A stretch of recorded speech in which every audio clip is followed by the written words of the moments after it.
Personal altar. Today we do a quick study of altars concentrating on personal altar. Jesus All the Way Messages. By Pastor Bonnie Kayama. Pay attention. Personal altar. The word personal means you must be directly involved in raising and maintaining a personal altar. Jacob teaches us this very fact in the book of Genesis on the altar he named Bethel. Genesis 28:19. 19, he called that place Bethel, though the city used to be called Luz. Another thing to learn from Jacob, he names the altar himself regardless of what the name of the place was. By this we see Jacob getting personal on the issues of the altar. God accepts this name and uses it in Genesis 35.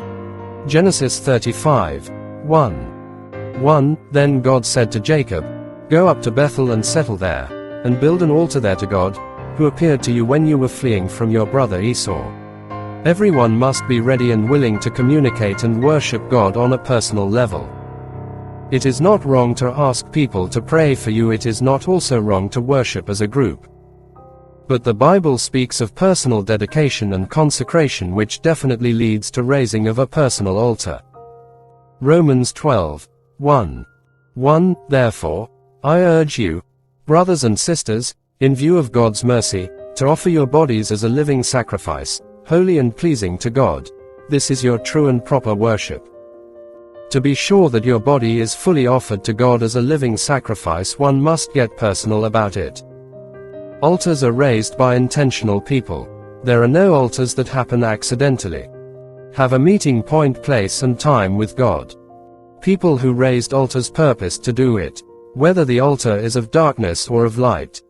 Notice that altars are raised through devotion and frequent fire on them.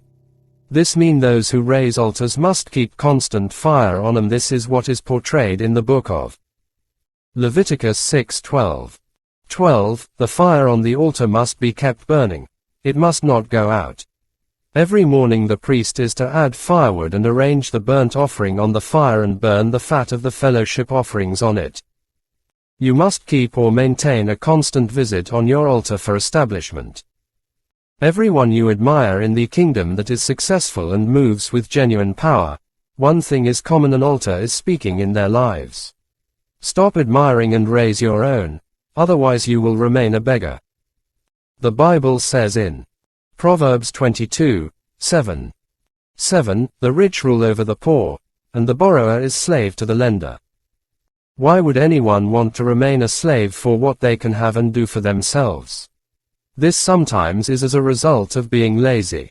Everything done on the altar is work. One must refuse to receive free things and purpose to give what will cost them.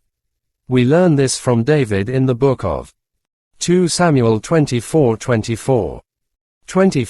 But the king replied to Araunah, "No, I insist on paying you for it.